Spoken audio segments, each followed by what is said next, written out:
What is up, everybody? It's Dr. Vibe here, host and producer of the award-winning Dr. Vibe Show, the home of Epic Conversations. I'm the host of Epic Conversations.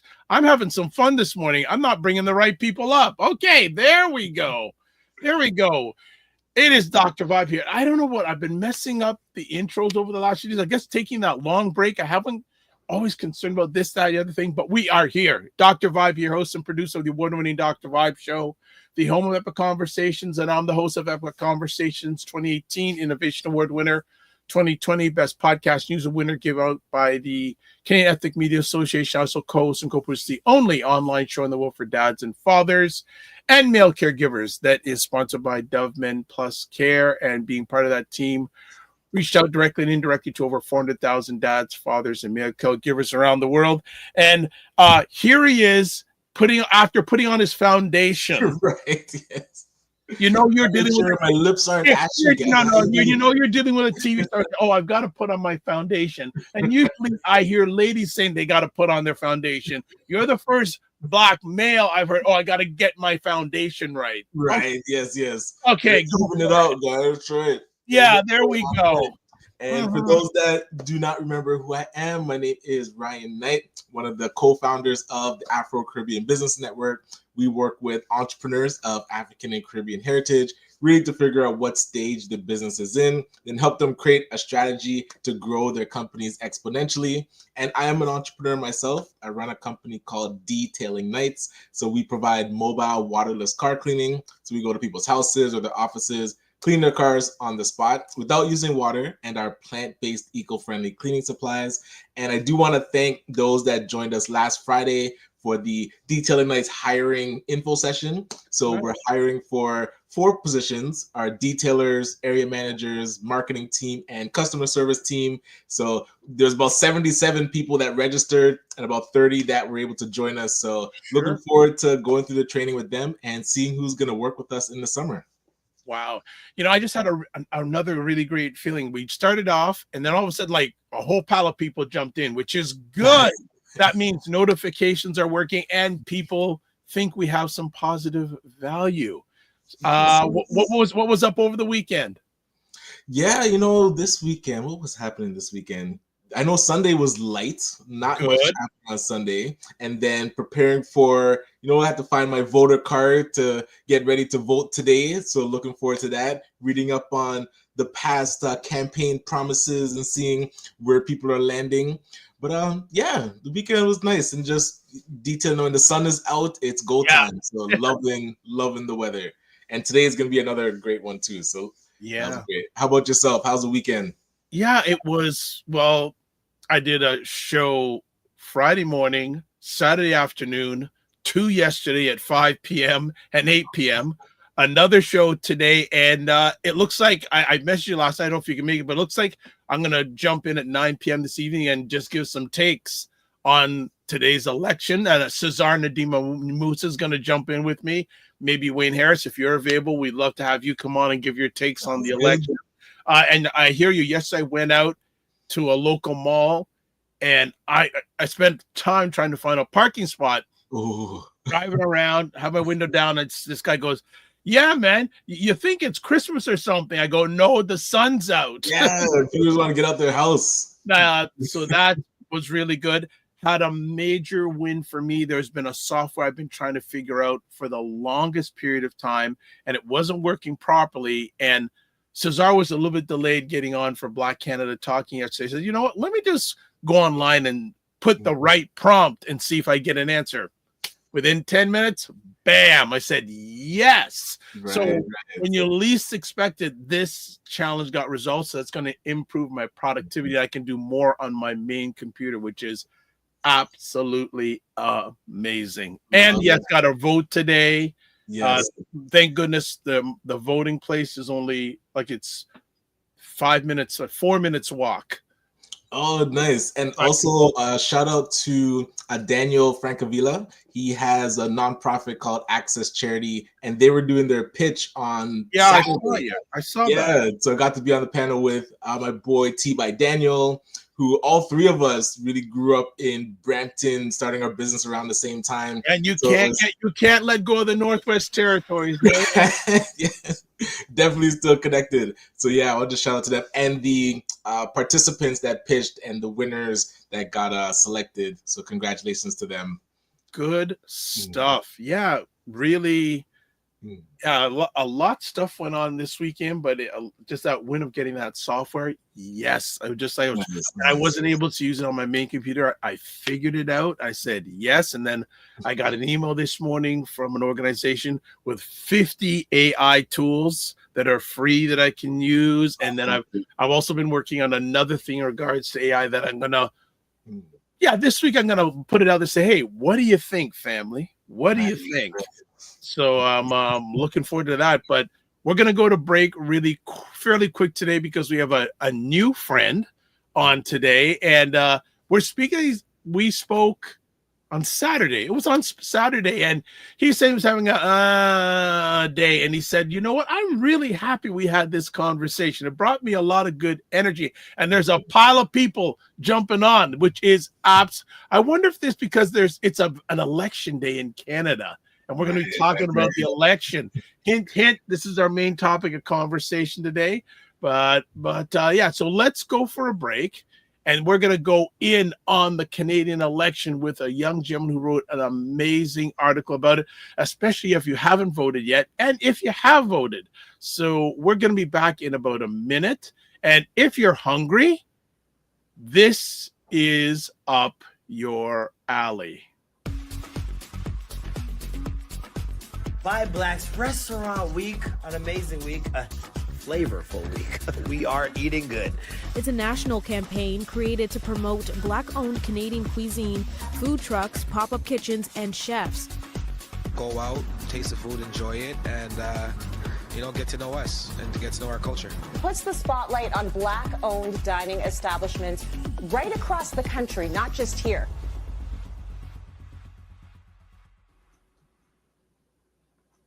Otherwise known as Oxtail Week.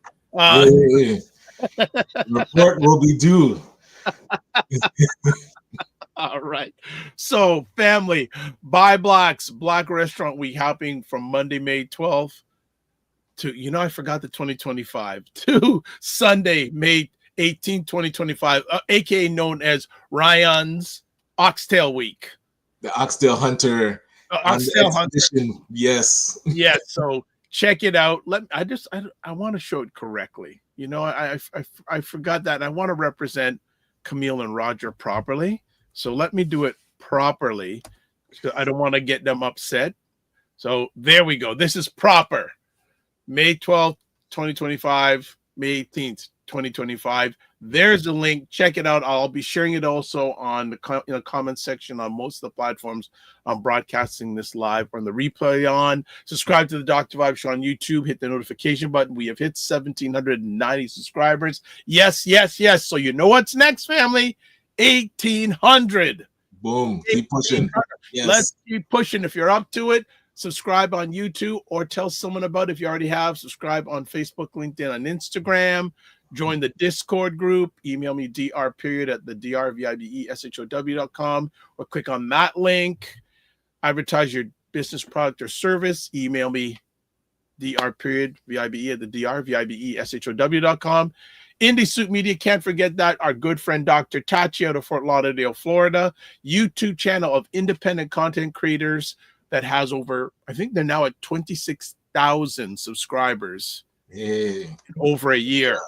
And again, think about it, family. How many Black YouTube channels that have over 26,000 subscribers? And we got the entertainment stuff, but she's done it independently. And only 4% of all YouTube channels have over 10,000 subscribers. Love that. And I do see a notice in the chat from our producer, 27,000 subscribers now. Okay. 27,000. Okay. Team. Awesome. All right. Okay. Now, since you know what, let's do comments real quick. Evelyn, Myrie, get out and vote. Yes. Get out and vote. And then She goes, heading out to help Matthew Green in Hamilton Center pull the vote. All right, Evelyn, thank you for joining us. Evelyn's from ACA in Hamilton. Yes. African Canadian Heritage Association. Yes. There we go. And Fitness IQ, morning. Good to you. And family, especially if you're a Black Canadian, we want you engaged. Plus, tonight at 9 p.m., I'm going to be on. Whoever wants to join me, we're going to be talking about the results of the federal election. Who we have today, this gentleman is named Marcus Medford. He's a third-generation Canadian with roots from Jamaica and Trinidad. Trini in the house. Trini.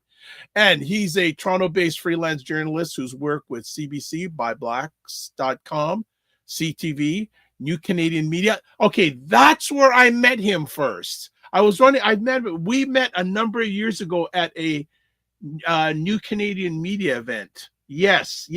I remember him coming up to me. We had a conversation in other publications. He's also a poet who goes by the name Mars the Poet and the author of The Book of Mars. So you see that he's into that Mars thing. And why do we have him on today? Well, he has written an article that is very apropos for especially today. And we got it from ByBlacks.com saying, who should I vote for in the 2025 federal election? Those are the two front runners. And we have Marcus on today with us to share for a few minutes. So welcome to the stage, Marcus Medford. How are we doing?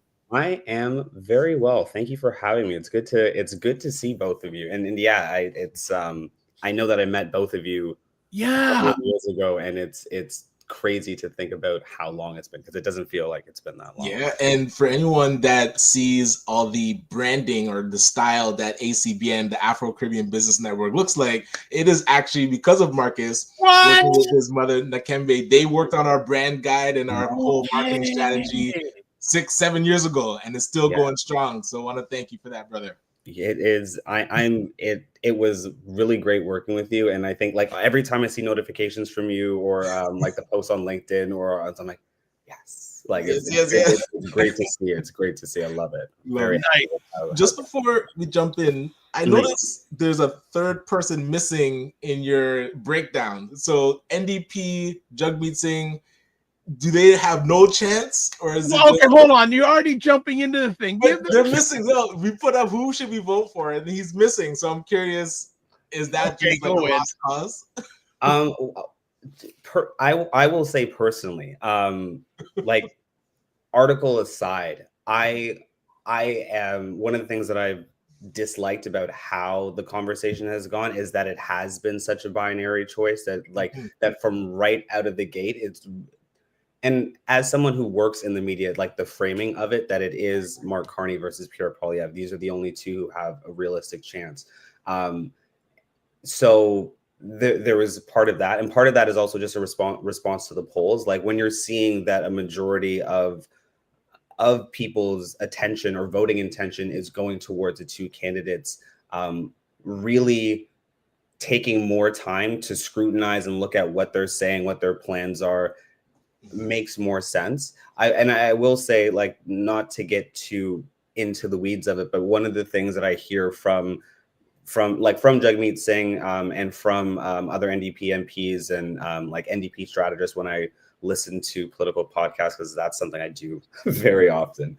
But one of the things that they will say is that when it comes to the NDP, a lot of the NDP MPs have good relationships with their community, so that they're able to connect with people in a different kind of way, and people really support them. So the people that know them already know them, and it's not necessarily there. I mean, obviously they want to get as many seats as possible and get as many votes as possible, but one of the things they see maybe as more of a key to success is to focus on the place where they already are strong.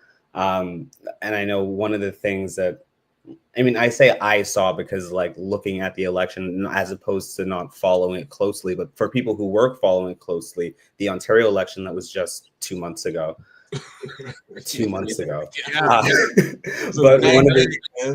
one of the things that people were saying is that that the NDP got less votes than the Liberals, and they got less votes than they got in the last election, but they were still able to retain a majority of the seats that they had and still able to be the official opposition in Ontario. So that kind of speaks to having a better ground game and knowing where the places they need to hit and where the places that they're the strongest. And that's something that they're doing. Like a lot of what Jagmeet Singh has been doing in the last week. He spent in the last week, but also throughout the campaign, he spent a lot of time in BC, where a lot of the NDP caucuses, and spent time in like places in Southern Ontario, where some of the places that are most trade affected, because that is one of the big issues that's driving the conversation. So it's not that I think that the NDP have no chance and I don't think that they deserve more attention, because I do personally think that they do deserve more attention. But I think that if you're voting, I think that if you're considering NDP or you're voting NDP, that kind of decision is already kind of locked in, where if more people are hopefully paying attention and looking at what's going on, looking at the two front runners and what they're promising, and also because this is their first federal election campaign. Was around in 2021 and in 2019, so people are maybe more familiar with him and more familiar with his party, whereas Mark Carney's Liberals are different than Justin Trudeau's Liberals. And Pierre says they're not, but that's a whole other conversation. Yes, and it's. I mean, before getting into more of Pierre and what other people are saying, is when Pierre does say that, yes, there are a lot of people in Mark Carney's cabinet before Parliament was, or before the election was called, that were NPs and cabinet ministers in Justin Trudeau's cabinet. But there's only a certain pool of Liberal MPs, so it was very likely that people from the old cabinet would be in the new cabinet, and it just would make sense for continuity and having those relationships. So yes, there are people, I think it's 87% of the cabinet is the same, but realistically there is no other way it could be different. You could create, I mean, if Mark Carney were to win and make a new cabinet, and that cabinet is again 87% the same, and there was a new pool of Liberal MPs to choose from, that I think would be something that is a more legitimate criticism than some of the things that he has been saying, in terms of saying that he's just like Justin. All right, I'm gonna jump because there's a pile of people in here, so I'm looking for engagement all over the place. C Nurse K says, morning all, heading out to vote right now. Scott Greaves says, Canada is Hudson Bay, and Carney is an appointee trustee chosen to handle liquidation. Carney for the win. And good morning. Roger Dundas says, good morning, everyone. And thank you to Roger and Camille for introducing us to, on screen, to Marcus. And you know me, with all the people that are here, I got a poll coming up right now.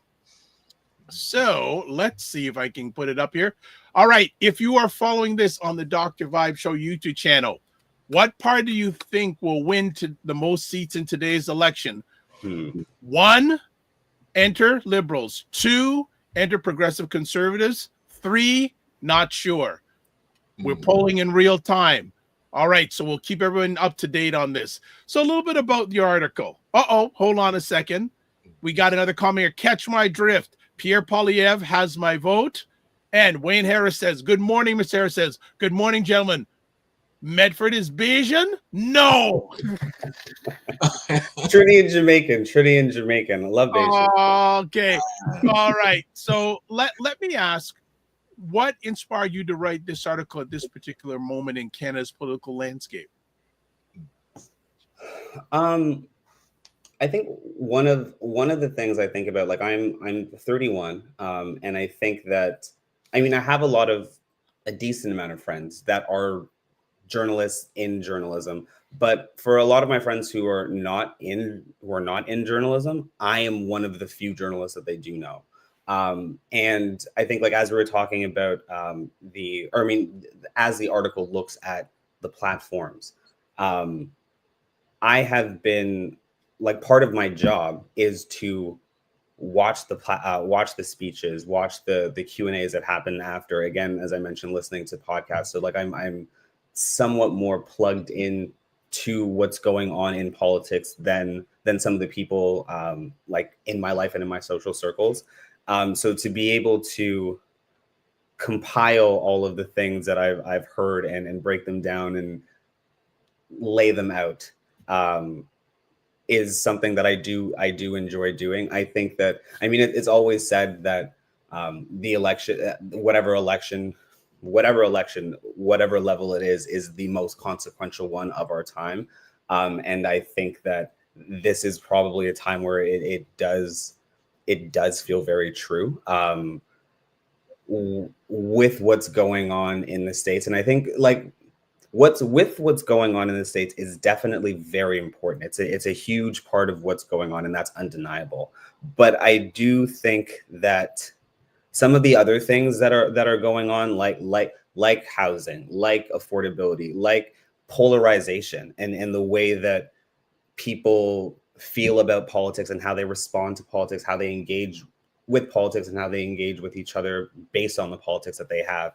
I think that those are things that are also really important to look at.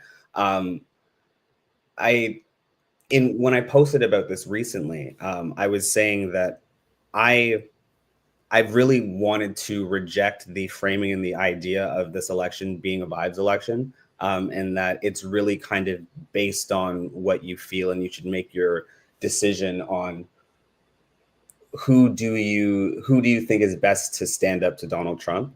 When I've kind of described it to friends, the way that I've kind of thought about that argument and that framing is it's kind of like my dad can beat up your dad kind of thing, and it's just like it's an irrational and irrelevant kind of thing. Like your dads are probably never going to fight each other. Like you don't really know how that would go. Isn't it tough when like the neighborhood bully is literally knocking at your door? So don't you feel that emotional response is difficult to just push to the side and say like, you know what, even though the bully's outside, I'm still going to do my math homework and figure out how to cut costs for the economy. You know, like it's something that becomes instinctive.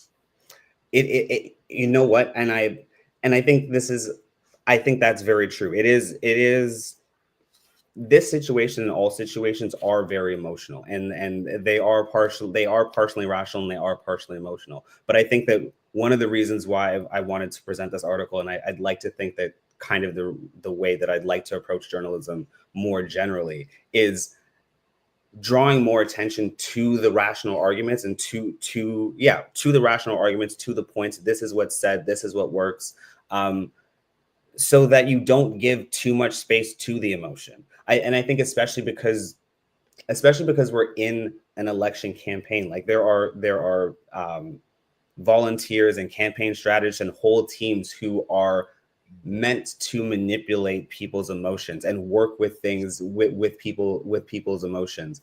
And not if you're not careful, you'll get swept up in that. It's like, but yes, you could very well get swept up on that. But when you're making that emotional decision, I think that you also need to think about what's actually going on, and how realistic is something, how aligned is what someone's saying and what someone's promising with what they've said or done in the past, or what they've stood for, or what's worked or what hasn't worked. So I think that those things should be given equal weight. Yeah, I think they should be given equal weight.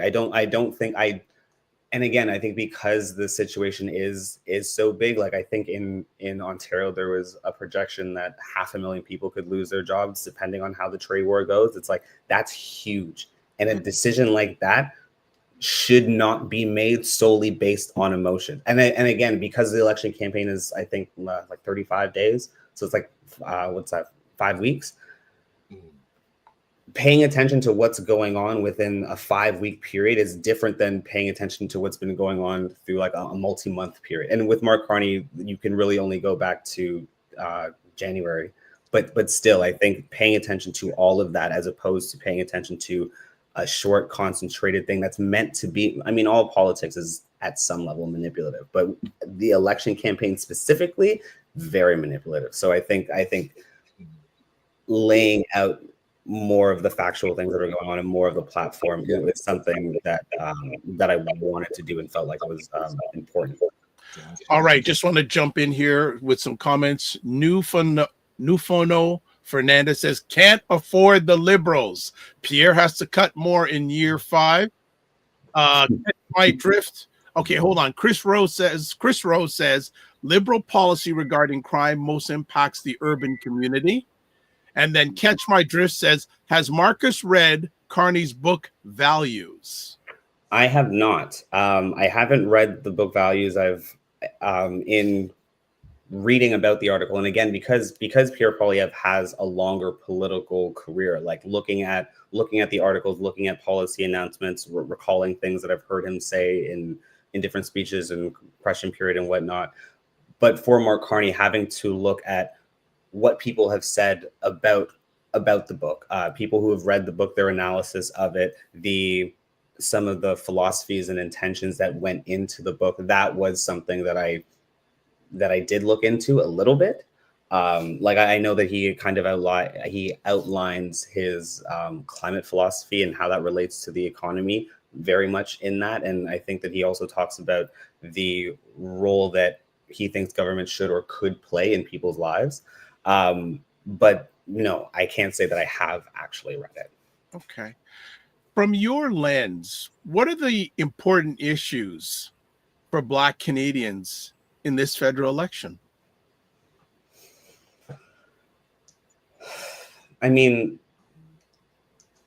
I think affordability. I think affordability is the big one, and I think that, like, I know that touches on a lot of things, but I think that when it comes to your ability to have a good and stable job, and the security that can create around you, when it comes to rent or mortgages, and having the government in some way do something to affect that, so that you're able to use more of your money towards things that are more productive to you or benefit you or your family more. I think that when it comes affordability, when it comes to education, if you're thinking about sending your kids to school, or if you're someone who's like around my age and maybe thinking that the career path that I'm on isn't quite working for me, I might want to take some time off to learn something new. If the cost of education is lower and the cost of everything is lower, it's easier to make that kind of decision because you have the kind of financial security in order to make that decision. That is something that I would be thinking about. I think that's the affordability in that sense is something big. I think crime as well. In terms, like, I know that one of the things that Pierre Poilievre is pledging is in the kind of tough on crime mantra. And I think one of the things he's talked about is like mandatory minimums when it comes to certain kinds of crimes. And I think that if something like that is going to be implemented, for example, what are the implications for Black people? Because we know that the crime rate and like the rate of people that are sent to jail, it's higher for Black people than it is for other segments of the population. So if we're going to go ahead with something like that, how would that impact the Black community? So that would be something that I would be thinking about. And I saw out of Poilievre's mouth something around the 3 strikes idea coming back, and I was like, wasn't that a failed experiment in the US? I was kind of shocked they would go with that wording, but I was curious your thoughts on, I don't know if you ever watched Futurama.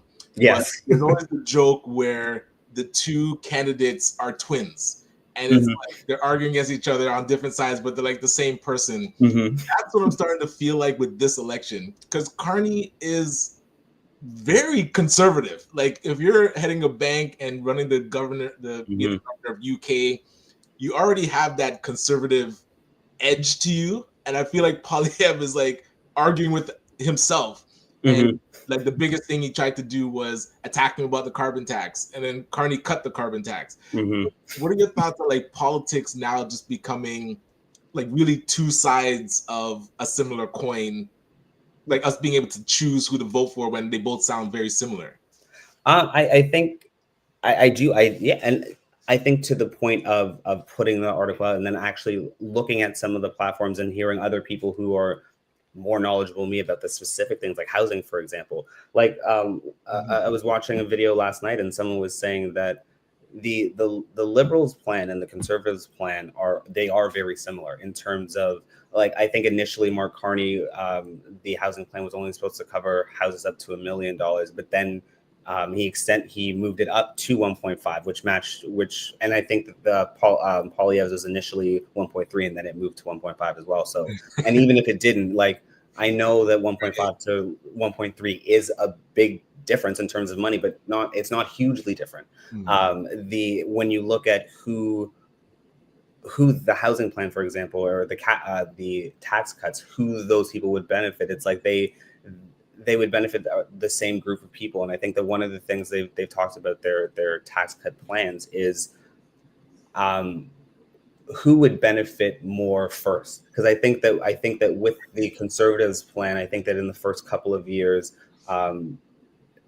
more people would benefit from the tax cut. But the way the Liberals' plan is, when you get to year 4, you get to year 5, it ends up being around the same thing. So Gotcha.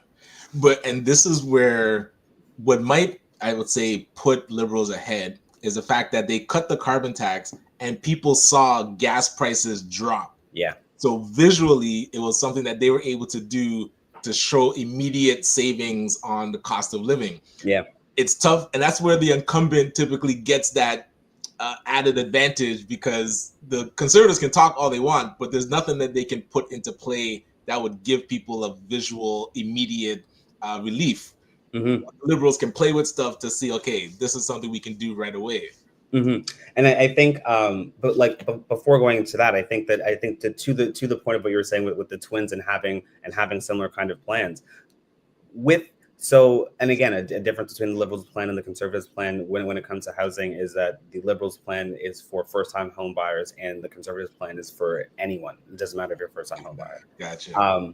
But it's like, but those plans are largely geared towards housing, like housing in terms of home ownership, properties, mortgages, land, and whatnot. The NDP, and as far as I know, there is no real plan in their platforms that addresses housing when it comes to rentals.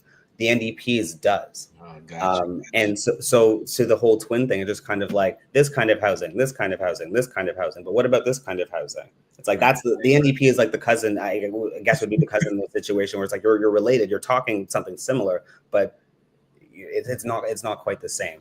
And I do agree that the Liberals they do have an advantage, because I mean, on the one hand, they have a 10-year record that can be argued against, but they do also have 10 years worth of things to show that, like, there are definitely missteps that have happened along the way, but there are also things that they have been able to do that people are in favor of or have been able to see the benefit of, and they can point to that and be like, you know what, I like that. And the Conservatives aren't able to do that in the same kind of way because it's been so long since they've been in power. And I know that there's definitely been things that the Conservative and Liberals have been able to pass together. But I think that again, when we're talking about the NDP and the difference of their kind of strategy, they're able to point to pharmacare, and they're able to point to dental care, and they're able to point to the work that they were able to do with the Liberals through the supply and confidence agreement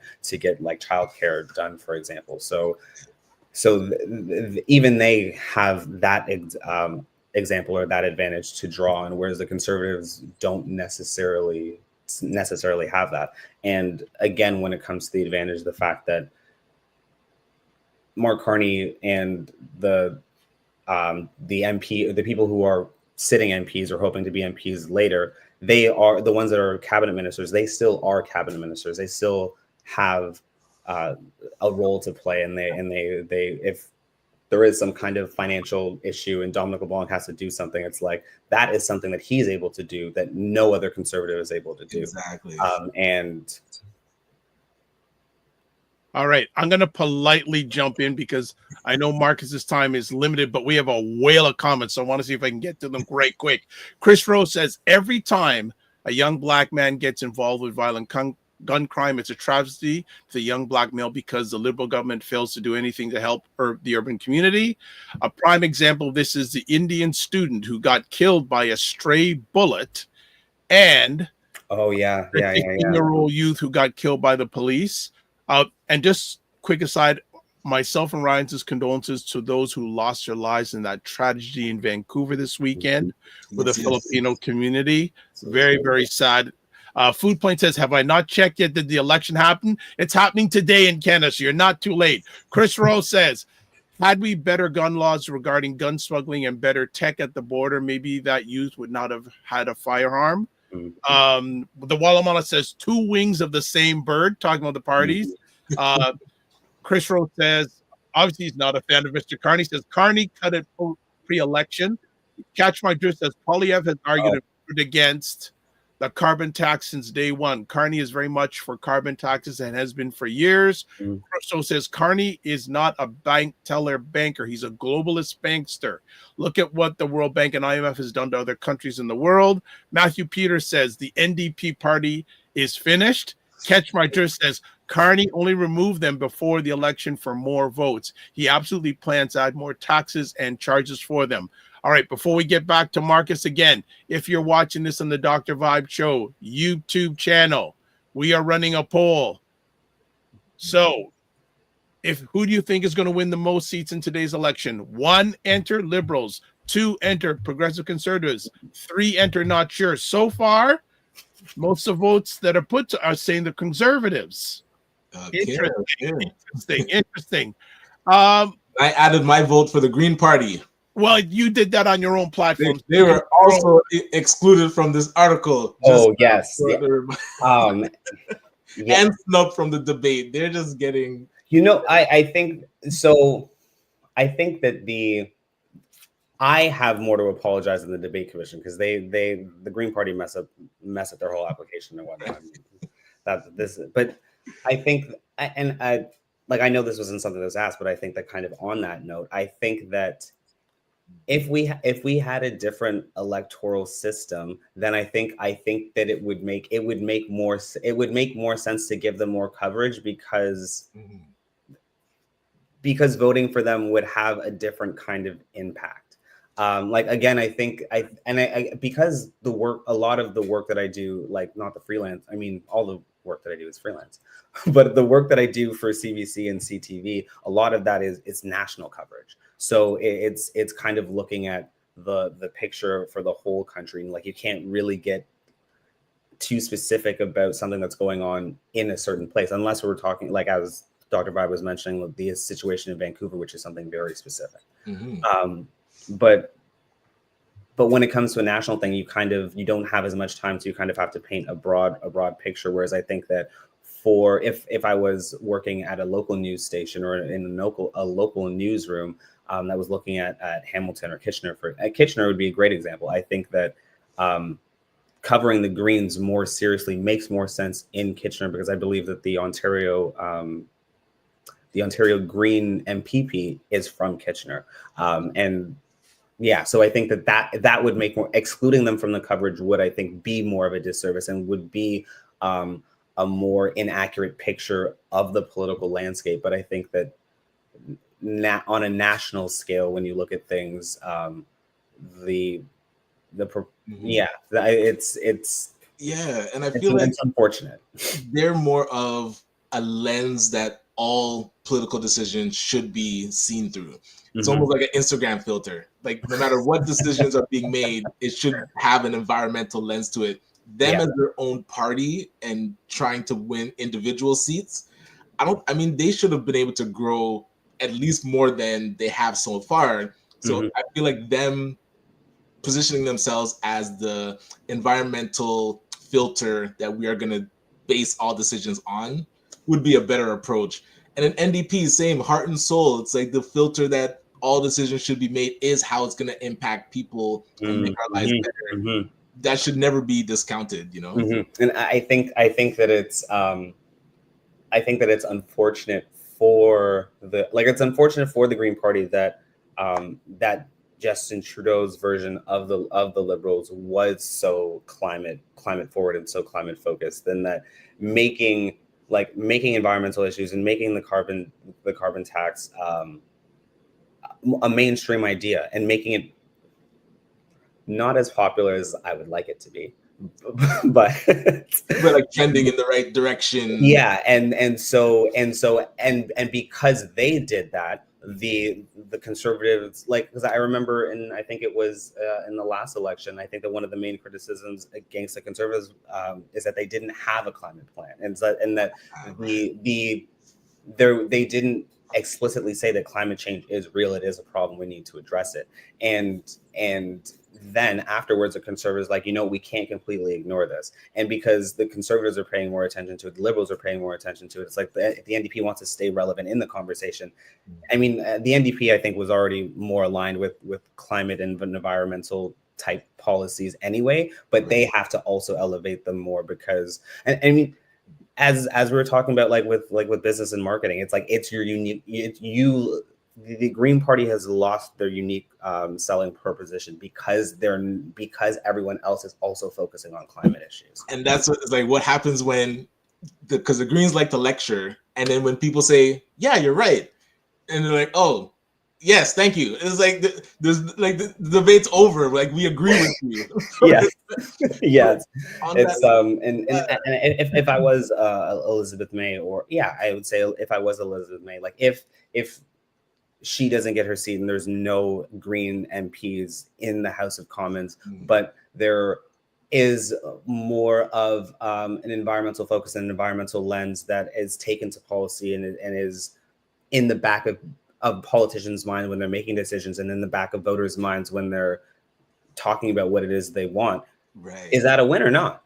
And I would say it depends on what your goal is, because I think that if politics and parties exist to win, then you've lost. But if your goal is to advance a policy, and I say agenda without being an agenda, like to advance an agenda forward, that might be a good thing. And to go back to something that you were saying earlier with the NDP and them kind of being squeezed out of the conversation.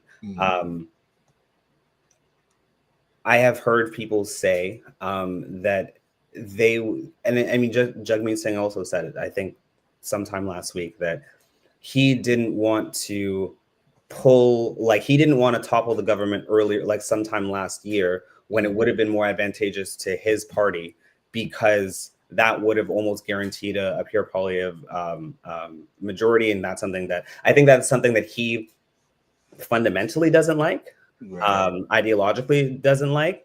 And he thinks that it would be bad for the people that he supports and support him. And the other thing that he was saying with that argument is, like, part of the reason that I didn't pull the plug earlier is because if I did do that, then the benefits that I was able to get from the supply and confidence agreement to be able to move pharmacare forward, to be able to move dental care forward, would not be able to happen. And that, and I think one of the arguments he said is that if these things come in place now and they become legislation, it will be more difficult for anyone to come afterwards and take that away. Right. So it might be the case that he very well might lose his seat. Yeah, he may lose his seat too. He could lose his seat, and if he loses his seat, then it's very likely that he will not go on to be leader. Right. But you can objectively say that the things that you wanted to do and put forward were able to get forward, and they were able to make a difference.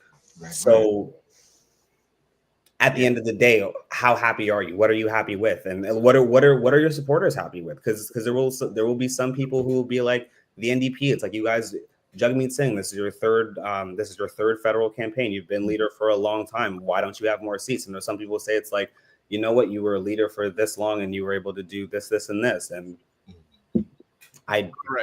I don't know. I don't want to interrupt you too quick because I know you got to go right quick. So I want to do some quick comments and one or two questions. So Walamala says Carney has momentum. He won't call election if he didn't think he had a reasonable chance of success. Wayne Harris says guns on the street and the use of them is a symptom of social economic cause. He also has two quick questions for you. One, he says, I read the article. The Liberals get a nostalgic nod from our community due to Trudeau Sr. It doesn't make sense. Does either party have a mandate for the Black environment? Because I don't use that word. C word. I do definitely agree with the first thing. Like my mom's dad, who passed away, oh my gosh, like eight years ago now, or 6 years ago. But he was someone who was very much like I came here during Trudeau Senior era, like that's when I came.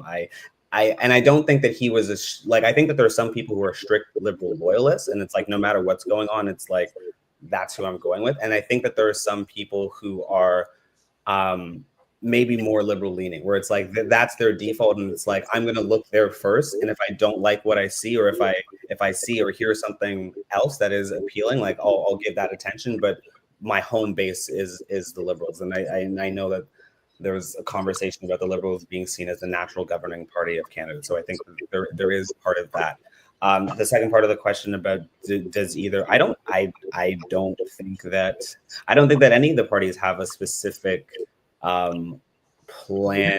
Yeah, the only thing I've seen from any of the parties, because as Cesar Nadima Musa will be with me saying the Conservatives don't believe in equity, diversity, inclusion. So but the Liberal Party, the only thing I've seen, and Ryan, you can back me on this, they propose making the Black Entrepreneur Program permanent and wanting to dedicate $140 million to that plan. That's the only thing I've seen targeted at Black Canadians, nothing else. And that's where when Wayne Harris is saying it doesn't make sense, it does make sense, because when something... Oh, you want to get an argument with Mr. Harris. What happens, like people, and I've been a critic of this too, it's like, okay, the Liberals, we have this nostalgia vote, but then if they're the only party that has an actual plan to realize the UN Decade of African Descent, created the Supporting Black Communities Initiative, created the Black Entrepreneurship Program, I was fully waiting and ready for the Conservatives to say, you know what, we acknowledge the Black community and we can support the Black, but they didn't. Okay, so I'm going to cut you right quick so you and Wayne can continue after Marcus leaves. Last question for Marcus. Wayne Harris says, what do the number of Blacks look like in all political parties? Are there a lot of Black Canadians running? Oh, and it's I would like to be able to answer this question better. And I think to what I've been saying about one being in national news, but also I think the way that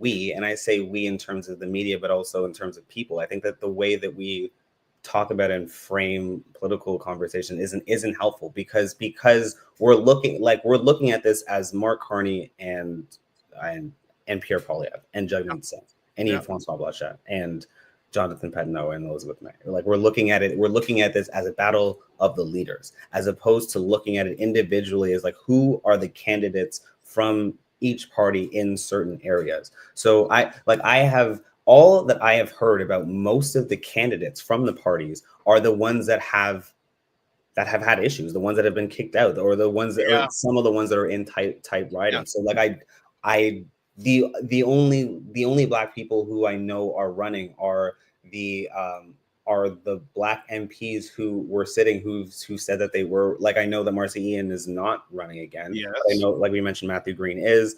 Kayla, oh my gosh, I can't remember. I don't know how to pronounce her last name, but she's she took over from Marcy.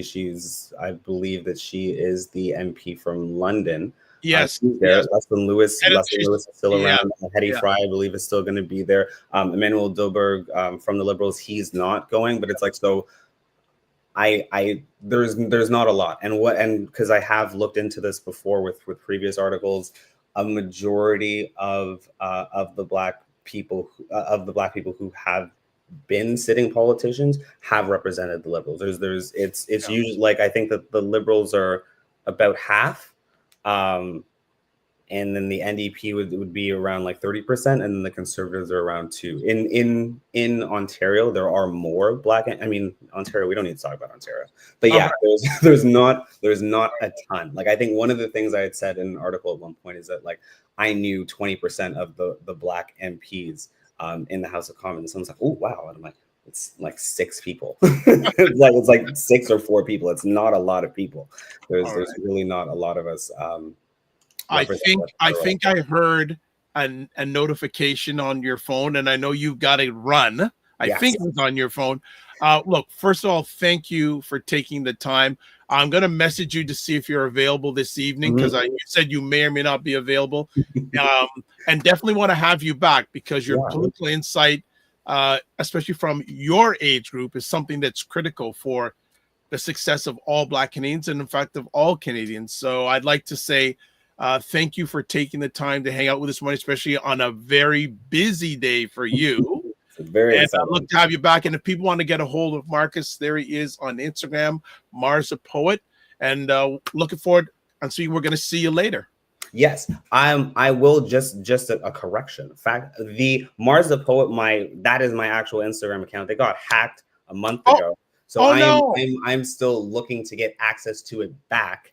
Like, the Instagram that I'm using now is Under the Sun Mars, but okay, hold on, I'll change that. I'll change that right now in real time to make sure you're represented properly. Under the Sun, yes, Mars. Okay, let me say, all right, let's see if I've got you correct. So when I share it out with everybody, is that correct? Yes, that is correct. And you know what? One of the things I would love to do, not asking anyone to do this, but for me, I'm trying to shame Instagram into giving me my account back, because they've just been Ryan talking about customer service and like how you're supposed to respond to people. 48 hours is acceptable. 72 if I'm being generous. Yes. It's been more than 2. It's almost been 2 months, and I haven't been able to get anything from anyone. So all right. Yeah.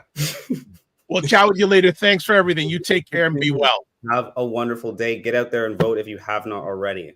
Love you guys. All right. Take care. Be well.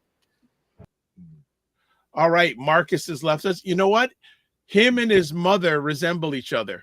Okay, yes. I can see the facial stuff and the whole 9 yards. So let's keep on going. We got let's go back to our poll and see what people are saying. So if you're watching this on the Dr. Vibe Show YouTube channel live, we'd love you to vote.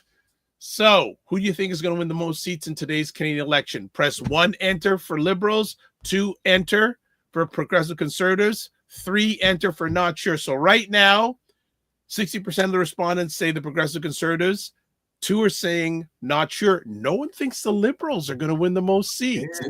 Gotcha. All right, let's catch up with some comments here, because there has been a pile. All right, let's go to Dr. Tachi's in the house. Good morning, Dr. Tachi says, good morning, all. Chris Rose says, as a minority who has been very successful, DEI is not the way. Prosperity for all is the way. I would like you to join us tonight, because you and Cesar Nadima Musa would have a very interesting conversation about that. Nice. If it also says, if everyone had the right tools to succeed, then the economy is booming. Then it reflects the community. Well, if there was equal access to all, that'd be another conversation. I know that was one of the things that Cesar would say. He also says Leslyn Lewis. Yes, Leslyn Lewis. And Cesar was telling me that she's one of the key people running the PC campaign, which is interesting.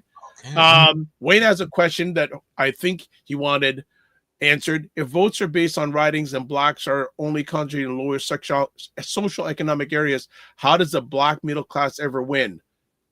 That's above my pay grade at this moment. I'm just trying to get through comments. But again, Wayne, you may be joining us tonight, hopefully on screen, but in the comments section, I'd leave that to Cesar and Ryan if he's up to it. Chris says, we know what the Liberals do when women and minorities go against the plan. Producer, stay on point. Listen first. Chris says, great chat, guys. Thank you. The Wallamala says, IG gives you a tougher time than the hackers. Wallamala says, yes, that is true. And then Rob Gagnon has hashtag PP4PM. So I think that's Pierre Poilievre 4 p.m. Oh, okay. All right. Chris voted. Good. Dr. Tachi says, I think the issue is people don't understand what DEI actually is. It's become a buzzword that is misunderstood. And Dr. Tachi says, though I'm not sure what it means to Canadians, and look who's in the house. Frequency Event Promotion says, chiming in now. I think that Canada might be ready for a new leader to lead to the quote, promised land, unquote. Dr. Tachi says, and I would challenge everyone to stop using the word minorities. Globally, we are the majority. Thus, we are the global majority. Okay. Valid. Dr. Tachi, bringing it home. All right. This is good. It was good to see Marcus. And I said, by his glasses, I said, I've met you before, Marcus. But the glasses are so distinct. Roger Dundas says, I'm not sure what people mean when they say diversity, equity, and inclusion in a society is not important. Frequency Event Promotion says, sometimes a pendulum has to swing right to swing back to the center. Interesting. Any thoughts about the comments, Ryan, that you just saw and heard? Yeah, I echo what Roger Dundas was saying, because when people say DEI is not the way or it's not important, and then in the next breath they say, if people have the right tools, they'll be able to succeed. So now for people that don't have the right tools and equity isn't there, what is the solution? Like, it just doesn't happen organically. It must happen purposefully. So that's where, if the liberal government is saying, you know what, we see the Black community and this is what we're going to do for it, and the conservatives saying, no, we don't see you, we're just going to do blanket things, it doesn't resonate. So that's why I'm shocked that they haven't learned from what the liberals have done to support the Black community so that they can get the Black community to at least pay attention. If the only reason that we're voting different is to say, okay, we've had enough in one area, we're going to go over here where no promises are made to our community. That's a difficult sell for me. Like, you can't, that's not how politics work. And so that's where we have to get really politically literate to say, how do we engage with different political parties to get our agenda on their campaign promises? Until then, it's really reactive. Like, we have to advocate across all parties to make sure that we're included in all of their campaign promises. It's really interesting, and I didn't have a chance to ask with Marcus, and hopefully he'll come back tonight. How much impact has 47 had on this election? A lot, obviously. And does he still have as much impact today on election day as he did a few months ago? And interesting, he did drop his 51st state that last week too in comments. Yeah, that caused a bit of a kerfuffle. yes. Yeah. It still have an impact because he is so unpredictable. You never know what's going to happen, but there are other issues too. Absolutely. And I just want to say also, you know what? I'm going to do it in my, but I will be live tonight. I know Cesar is going to join me. I don't know, Ryan, you may be available during the conversation. Yeah, there's actually a live watch party happening.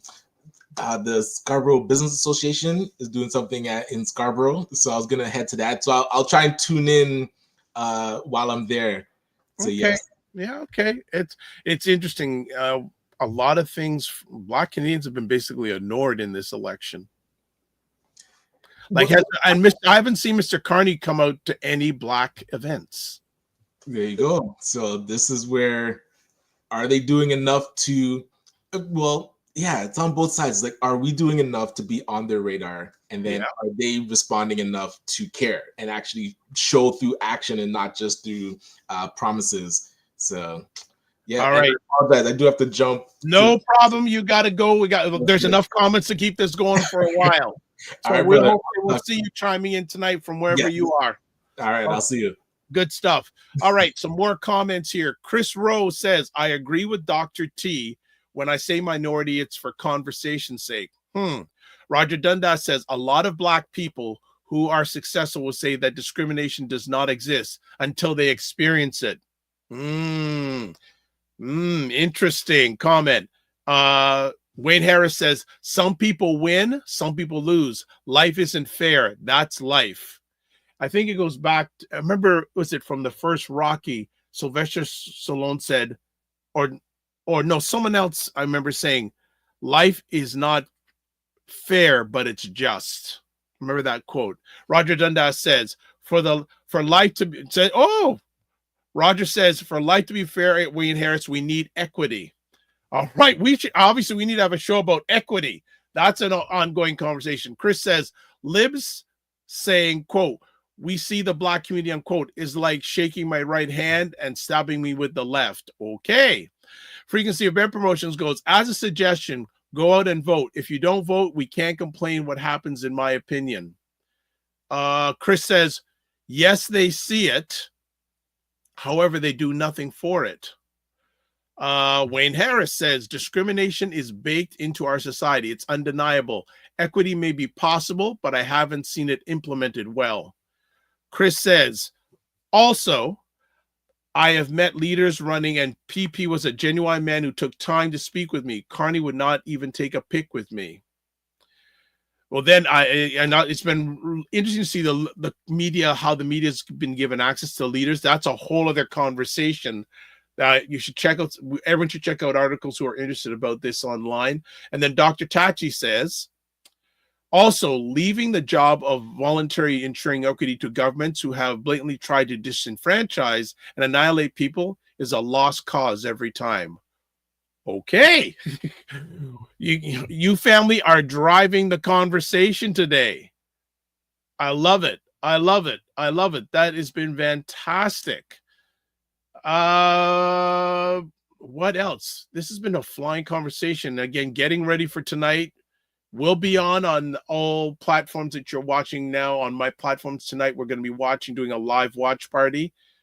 Anyone who'd like to come on, you can certainly email me. As I said, I have Cesar Nadima Musa from Black Canada Talking going to come on and join the party. Mr. McMillan is here. Good morning, folks. Isn't chasing political opportunity with building a strong economic back to front? How do power players take the weakest economic groups seriously? Oh, wow. Sophia Jacob. Good to have you here.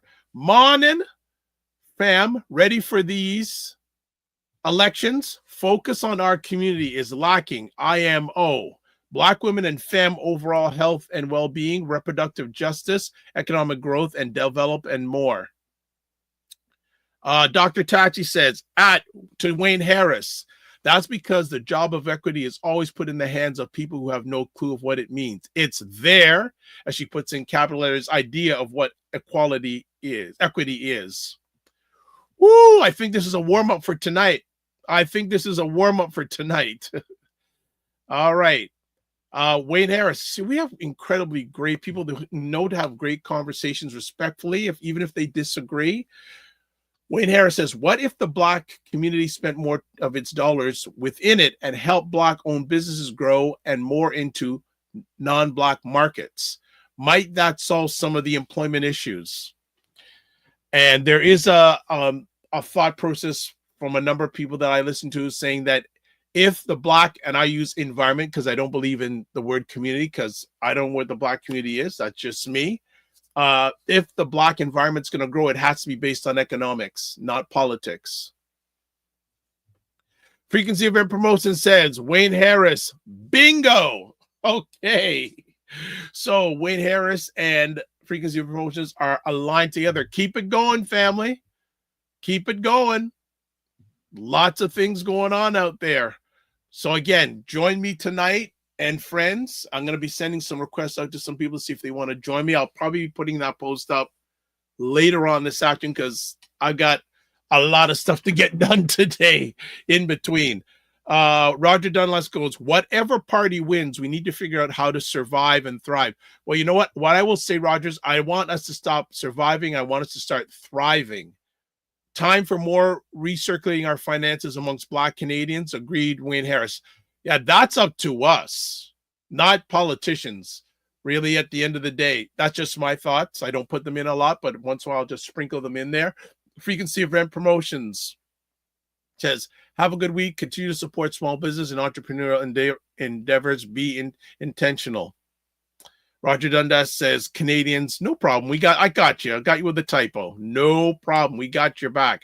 Dr. Tachi says, I agree so much with people saying that growth is based on economics. But as we're seeing, politics can work too to impede that growth. Yes. I think a number of people have, but we'll put this up. Frequency of Rep Promotion says, has anyone heard of Marcus Garvey? I guess another question is, has anyone heard of Dr. Claude Anderson? Hello. And I'll just put a little aside here. I know there's a number of business owners here, and I'll just put it out here that, for example, a number of Black Americans are boycotting a number of businesses, including Target in the United States. As a Black business owner, someone that's told me, Black businesses have two challenges. First of all, a lot of times they don't get support from non-white owners, and a lot of times they don't get some consumers. A lot of times they don't get support from Black consumers. So it's a double hit that they take. Dr. Chachi says, not to bring the U.S. into it, but look at what happened with Black Tulsa. When you try to build your own, there are folks who systematically work to destroy it, whether physically or otherwise. Dr. Chachi then adds, this does not mean that we should not try. Roger Dundas goes, you mean our national hero? I guess you're referring to Marcus Garvey. Yes, our national hero. Wayne Harris says, I want us to win, but I also know we can do more within our own environment. A Black plumber who has mad skills, is organized and professional, will earn dollars. Same for any professional. Chris Rowe says, top take with what Wayne is saying is saying up a notch. If government supports, quote, all unquote business, including Black owned, then that creates the right environment to thrive, and that in turn trickles down. Macmillan Group, agreed, Doc. You guys are on fire today. I'm just going with the comments. We're just flowing here. Agreed, Dr. Tachi, but every other community built their own economic base first. We don't even have a large enough self-sustaining Black neighborhoods in Canada. So how can one build a strong, cohesive base?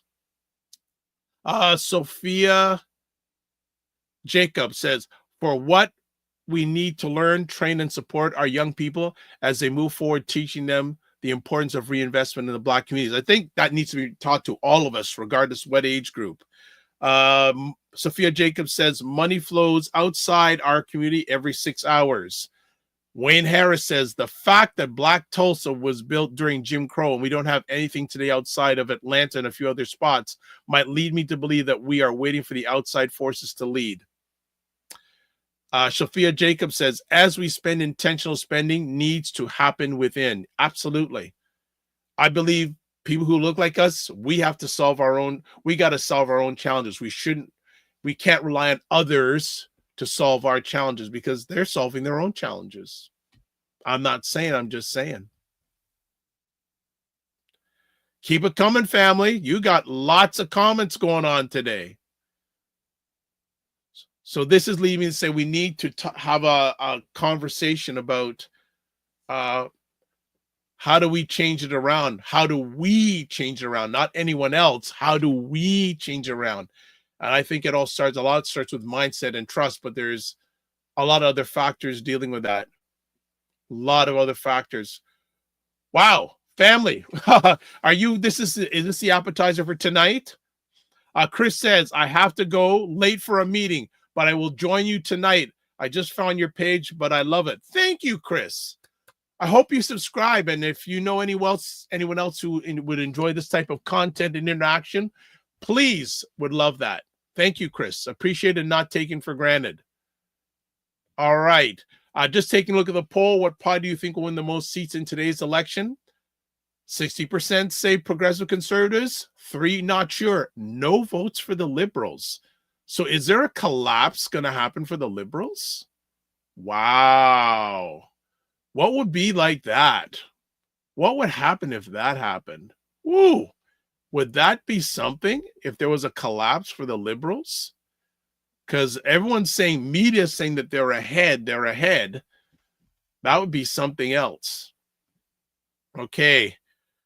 All right. Dr. Tachi says to the Macmillan Group, very true indeed. Do you think there are underlying causes? I know that the Black communities in Canada are very immigrant based. Could that be it? Frequency Event Promotion says, Dr. Vibe, we need that topic and see the outcome. We need change now. Wayne Harris says, services will rule the day. Laundromats, HVAC, plumbing, painting, carpentry, flooring, electrical, hair care, long-term health care, mental health, auto sales, home reno, PSW, home cleaning, security. He's saying those are the areas for growth for Blacks to get in. Right, Wayne Harris, lots of opportunity to make dollars and higher. Fitness IQ Cam says, I've heard many fed up folks with the Liberals. Okay. Will their fed up with the Liberals overcome a lot of people scared of 47? And that was the thing in the campaign. And if Mr. Poilievre doesn't win, there'll be a lot of reflection going on in his camp. Did they feel like a number of years ago, Mr. Poilievre was regarded as a small clone of 47 in the United States. And then when Mr. Trudeau quit, it seemed that for a period of time, the Progressive Conservatives didn't know, how do we handle this Mark Carney guy? And they went silent for a while. Now, here's an interesting card in all this. Cesar said this yesterday, and maybe tonight he'll go more into it. If Mr. Poilievre loses, could we see the Progressive Conservative Party wanting Doug Ford to run for their national leadership? Could that be? Could you see Doug Ford? Okay, Chris, I thought Chris was gone, but he said one last comment. No party should hold office as long as the Liberals have, including Conservatives. A shift would be good right now. Okay, must go now, LOL. Have a blessed day, everyone. No problem. Wayne Harris says, sell to the masses, live with the classes. We don't have to get too sexy with it. Simple wins. Wayne Harris says, Doug Ford can't parler français. He can't win. Well, interesting. It didn't see. Well, Mark Carney seemed to have just the best possible French. But interesting. Dr. Tachi said, I just thought about something.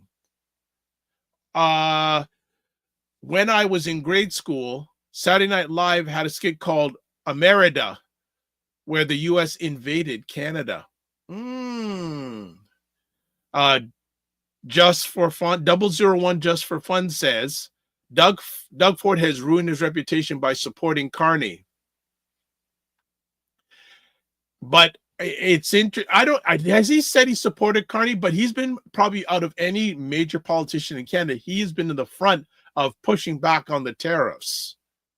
A lot of people appreciate his vocal and aggressiveness when it comes to the whole 47 tariff situation.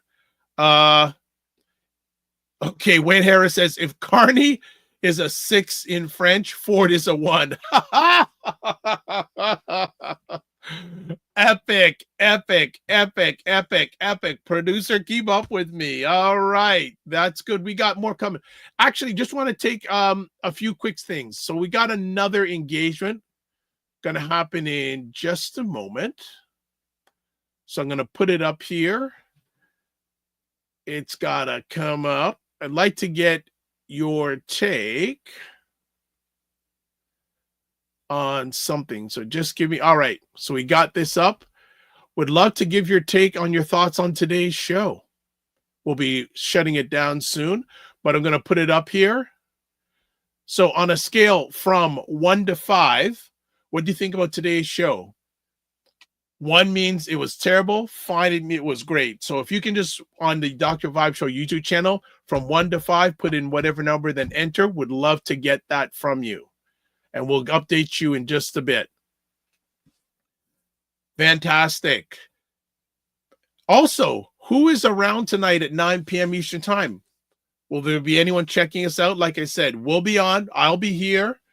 And Cesar will be here. I'm going to invite Wayne Harris. Ryan says he's going to be at a watch party, but he may chime in. If anyone wants to chime in, I'm going to show my email address, or it's in the comments section on many of the platforms. Would love to have you on joining us. Frequency Event Promotion says EGO, plus siloism is what I've observed in the business environment and business ecosystem. We can change the narrative. Yes, we can. Okay, Wayne Harris, that number is not going to show on the poll. So you gave us 6, got to put in 5. Sophia Jacob says, I'll try and tap in. Well, hey, no problem. Tell other people about it. Would love to get your input on it. Thank you for the great responses we have going on here. Let me just make sure that it's working. All right, you know what? I need you folks to type in the number again. So if you can just type in your number again on YouTube, that would be great. All right, 5 5s. I see. So I want to just, interesting. For some reason, it's not working. Oh my gosh. Well, I see them on the screen, so no worries. Yeah, for some reason, the software is not working right now. We'll stop sharing, but I see your 5s. We'll make sure. Okay, let's try it one more time. Why isn't this thing working? All right, no worries.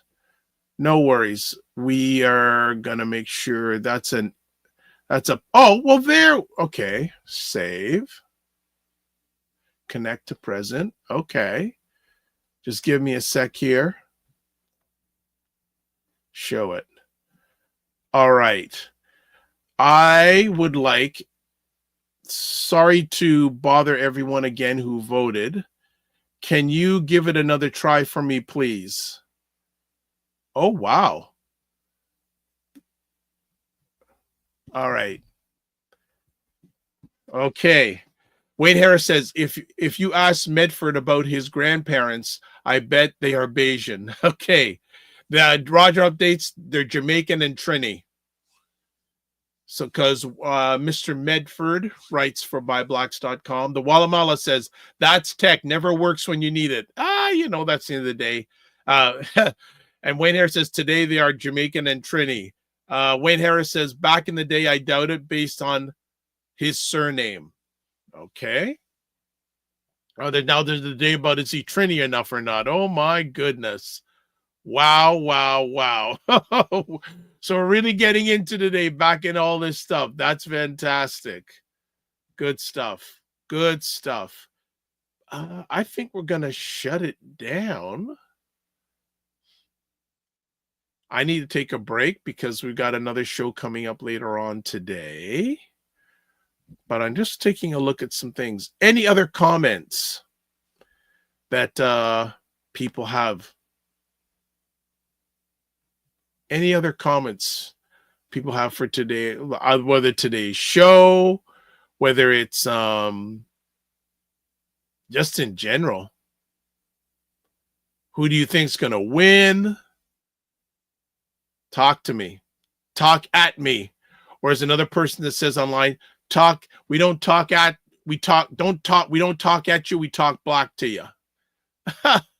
That's what we do. We talk black to you. So I'm just going to take a look at something else here to put it up. All right. Let me just. All right. Woo! Okay, I'm going to show this to you guys. I am going to show you another interesting feature of this software. We've still got more comments coming in. Wayne Harris says his parents are Jamaican and Trini go back. Wayne Harris says, producer, follow me, please. Wayne Harris, anyhow, heading out to vote. Fantastic. Wayne Harris says, a white man will win. Yes, that is true. Sophia Jacob says, same voting on the move. Wallama says it's going to be close. Would there be a minority government? Maybe. Want to show you this on our top commentators today. All right, we're going to show you Who do you feel is our top commentator today on today's show? Today's top commentator is Wayne Harris, followed by myself, Roger Dundas, the Walla Mala, Catch My Drift, Fitness IQ Cam, Seniors K, Arnav Notes, Sajid Kada. So there you go. Interesting enough, it didn't catch Chris, which is interesting. So those are our top commentators today. All right. I think we're done. Demetrius Otis says, Western society is based in literacy and the enlightenment of thinking with print media. If you want to succeed, this is what Europeans discovered, and anyone can participate. Okay.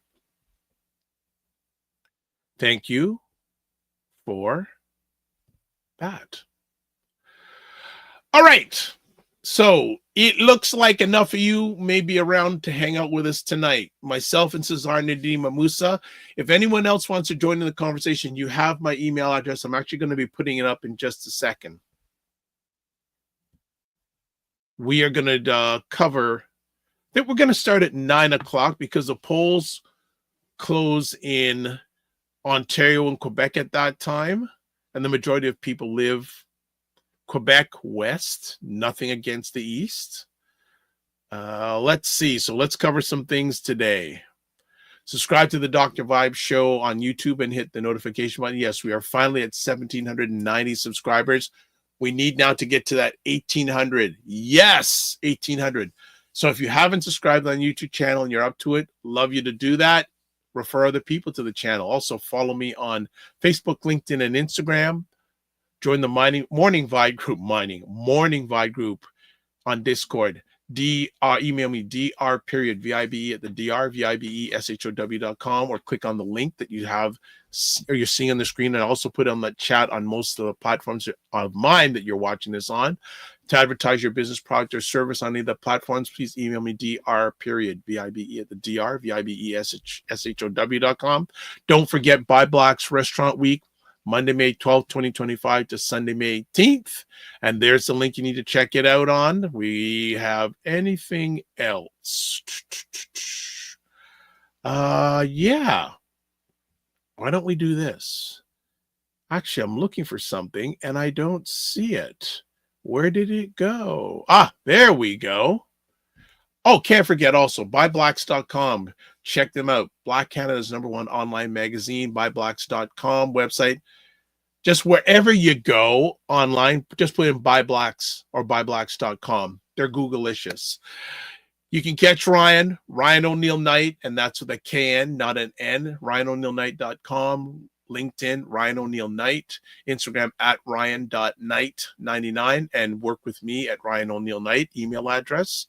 Also, website, the drvibeshow.com for me. Also, YouTube, Facebook, and LinkedIn, The Dr. Vibe Show. Instagram at The Dr. Vibe Show. And that's DR, not DOC. DR. X at Dr. Vibe Show. DRVIBESHOW. Email dr.vibe at the drvibeshow. You can also catch me on Substack at drvibe.substack.com/subscribe, and also on Blue Sky at drvibe.bsky.social.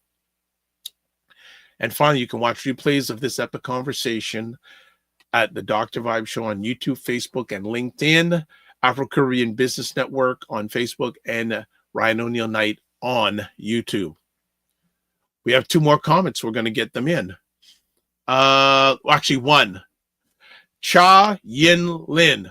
Hope for change for conservative or stay the same with liberal government as Trudeau's won. Okay. I don't know exactly what that means. You're saying you want both sides of the coin. All right.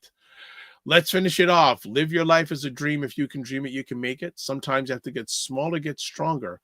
Block assumptions. Then aim bigger, aim better, aim higher, aim wider. Love, faith, and respect. Don't just manage your time, manage your energy. Remember to give yourself grace. If you're not, if you're not managing your time, manage your energy. And if you're not making money, make history. Try to do both. And then finally, make it better. Thank you for an amazing conversation. So tonight, 9 p.m., We'll be talking about the election as the results come in this Friday. Wayne Harris is with us. So I'm sure he's going to give his take, if not tonight, but certainly by Friday, on the Canadian election and the impact on Black Canadians, especially economically. Also seeing if I can get one or two other people to join him, but we'll see what happens. God bless. Peace to all. Keep the faith and walk good.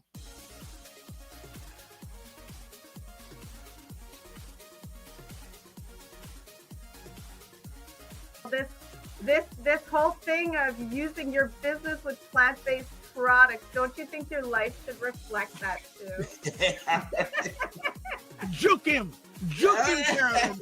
Juke him. The family loves us here because they're saying Fitness IQ Can says put a wig on to get in. God. Oh my God.